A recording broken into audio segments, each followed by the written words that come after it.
Nasa Oo. atin ang linya ngayon si Ginoong Stephen Kua, ang Executive Director po ng Philippine Amalgamated Supermarkets Association Incorporated. Good morning po, Sir Stephen.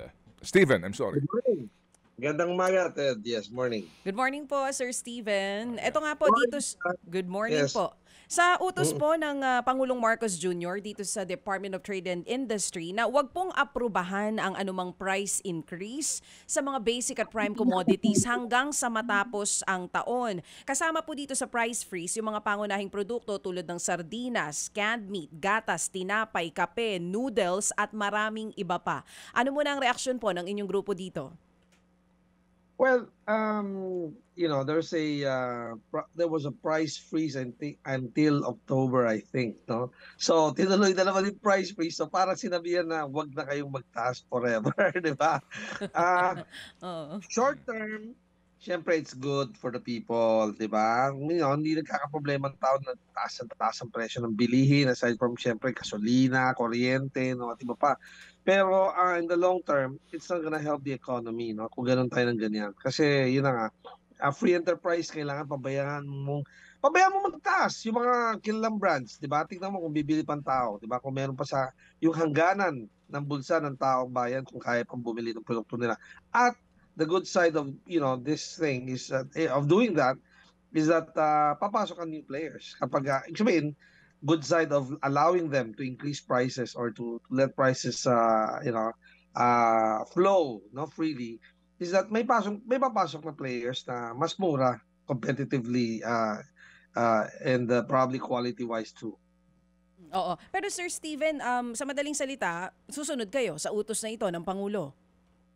Well, of course, no? Kapag, alam mo, sinabing those nang hihingi ng permiso, no? Mm. These are just a few companies and a few brands, no? Ng mga Mm. minomonitor ng DTI. So there are thousands of, items that you can choose from, no? Mhm. For your needs, no? Pangangailangan ng tao, pang-araw-araw. So, yung iba, maaaring gumalaw din ang presyo, no? Hindi naman pwedeng ma-monitor lahat ng items, di ba? I'm just saying, realistically, hindi kayang i-control lahat ng produkto ng lahat ng kumpanya. Oo, hindi kayang kontrolin. May ano ng meron po kasing realidad ano ho na palagay ko po hindi wala ng control no ang DTI kasi hindi naman lahat, Sir Steven, diyan sa inyo nangungumpra, di ba? Hindi lahat sa Yes, pure gold. Opo. correct. Opo. So may mga nandidiyan po lamang sa barangay na nagpupunta sa sari-sari store. O kaya Correct. po doon sa ilang pong mga tiyangge-tiyangge sa kanila pong lugar, no? Totoo. Opo. So, doon po sa punto ng sa totoo lang, ang presyo po halimbawa kung diyan po sa inyong supermarket ang Lucky Me, dito po sa kanilang SRP 8.75, 8 pesos 75 centavos. Tama ho ba ito? I think that's naglabas naman ng latest, parang di pa Maglalabas pa lang ng latest. Opo. Nakalagay yata diyan kung as of when, may date siguro yung hawak nyo. As of As is February pa babaw. ito. Mm. Oo, maglalabas sila ng bago for Noche Buena items. Kaya lang inunahan na ng Malacanang, no, Mm. galing sa president, no, Mm. na huwaling Malaysia, sinabi na Opo. nga niya, binasabi na yun na nga, Opo. kung pwede. We can look at it this way. Parang pakiusap lang yan, no, sa mga manufacturers na pwede ba, huwag muna kayo magtaas. Although yun na nga, like I said, Mm. 3 months ago, yun na yung sinabi.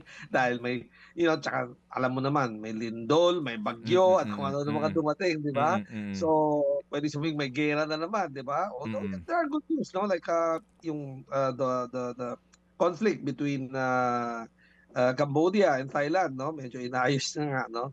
So there are little solutions, no? Already worldwide, but still, di natin alam kung anong pwedeng mangyari, di ba? So, free enterprise tayo. I'm not saying pabayaan yung magtaas na magtaas para kumita ng kumita to mga manufacturers. I'm saying, pag tumaas yan ang tumaas, may papasok na bagong players, no? In fact, di ba, alam naman natin, may dalawang chain na mga discount stores, di ba? Ang brands nila, di naman kilala.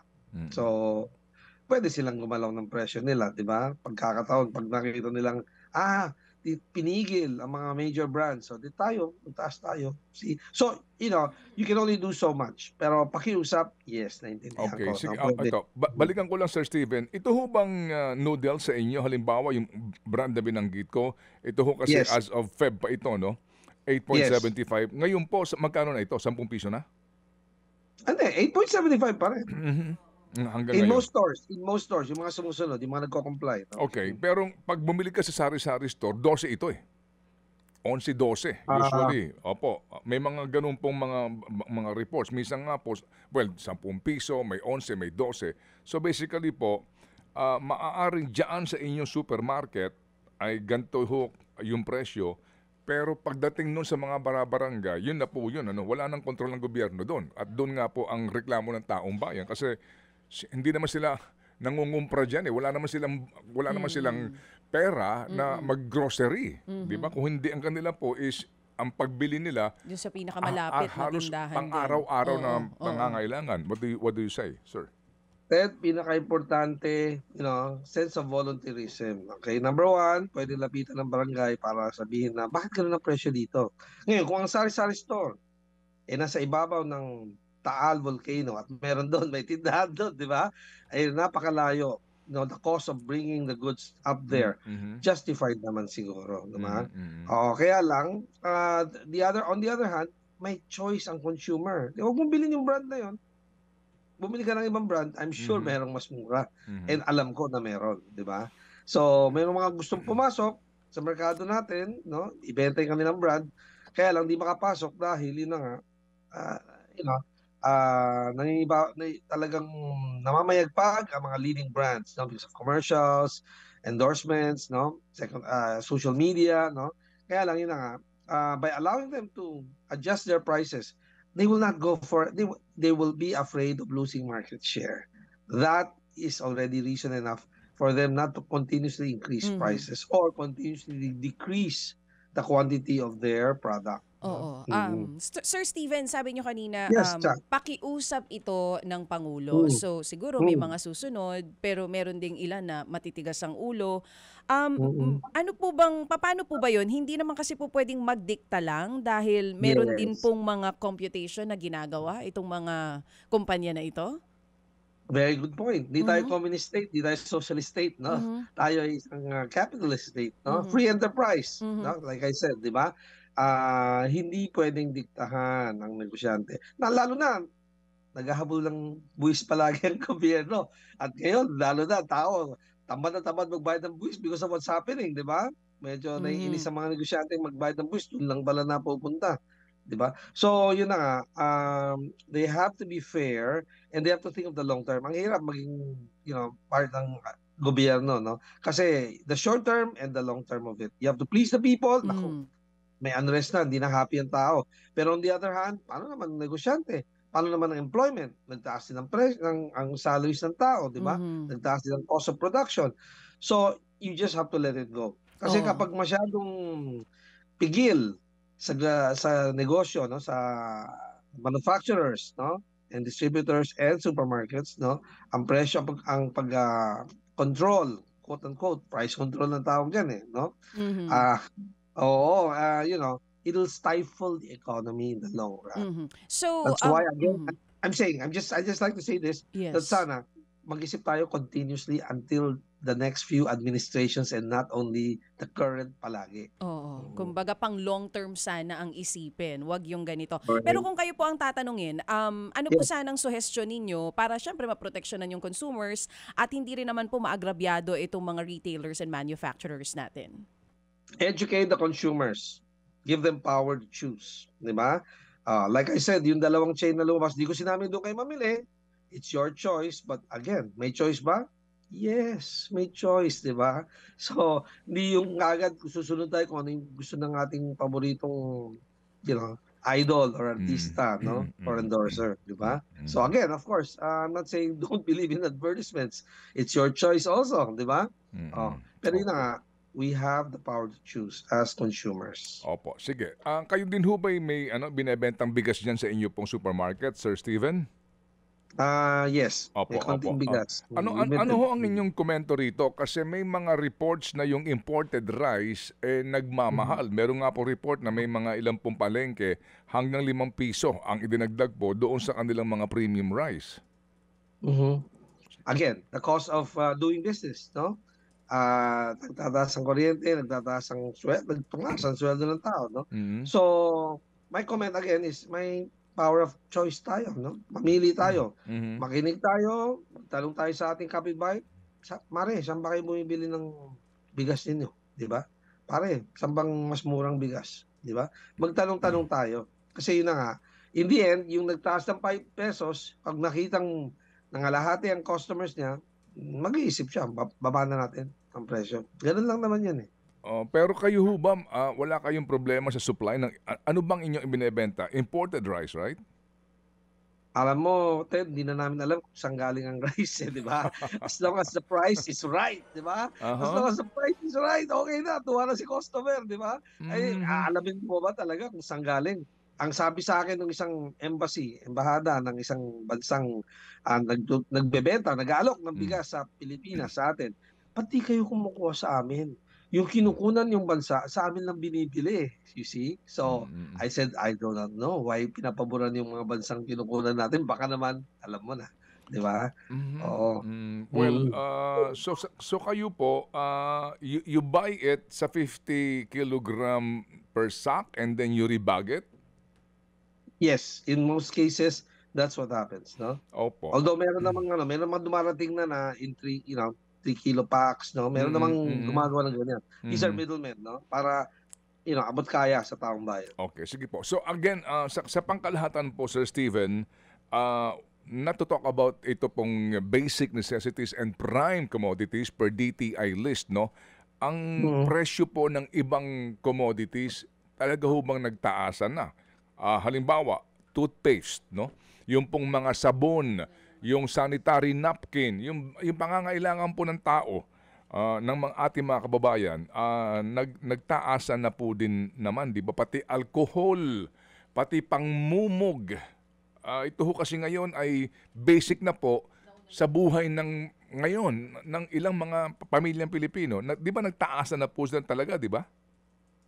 Then to be fair, to be fair, this year, medyo stable ang prices natin. Kaya nga sinasabi yung reports on inflation, Mhm. ah, no, tama naman. Kasi actually, sa cost of transportation now, because of gasoline prices, which we cannot control, no? Mhm. Pero yun na nga, we cannot totally control. Okay. Pero yun na nga, in general, on the average, medyo relatively stable ang prices ng pagkain, no? Food and beverage. Food, opo. Food and Yes, beverage, opo. Kasi ang yes. aking tinutukoy is yung iba pong mga pangangailangan, no? Kasi nga Tama. when you talk about inflation, they have this basket eh, 'di ba? Na identified Yes, nila. yes, 'Yun lang po talaga. yes. 'Yun ang concern lang nila eh. Pero Mm, outside that, one example is Bactidol. mm, One example is Bactidol. Bactidol mhm, po sa ibang mga kababayan natin, hindi sila gumagamit nun. Pero meron correct. pong ilan na mga may pangangailangan diyan. Yung Yes, Bactidol na yan, nagsimula yung pinakamalaki niya ay 400. Ngayon po mhm. sa malaking butika, 700 plus na ang isa. I mean, Selective, alam niyo ho yun? So, selective. opo, opo. Mm. Para At bagang, saka I'm sure you're talking about call center people and ano, no, they need that, no? mm, Lalo na mm, paiba-iba weather natin. Pero mm, yes, selective items hindi ko sinasabing hindi ko nilalat on the average, no, in aha, general. opo, opo, Lalo opo. na yung pangangailangan ng, you know, a majority ng ating kababayan. Opo, opo, opo. Bactidol is not one of those Yes, items. yes sir, yes sir. I mean, kasi nga po iba na ang panahon ngayon, kaya po hindi bagamat sabi nga hindi naman lahat nangangailangan 'yan, pero may mga items ngayon na necessity ng iba, opo, na talaga namang kapansin-pansin yung pagtaas ng presyo. Pati nga sanitary Actually, napkin. mm, Pati sanitary napkin, wala kasi dito sa listahan ng basic necessity at prime commodity, sir. Itong sanitary medyo napkin. matagal na nating di napag-usapan ng shrinkflation, no? Oo. Pero may napansin pa akong produkto last month na Mm. lumiit yung kanyang item, pero the price hindi lumiit Hindi nagbabago. proportionately. And I think most of the companies are like that. Mas shrink kesa itaas yung presyo, Oo. ano?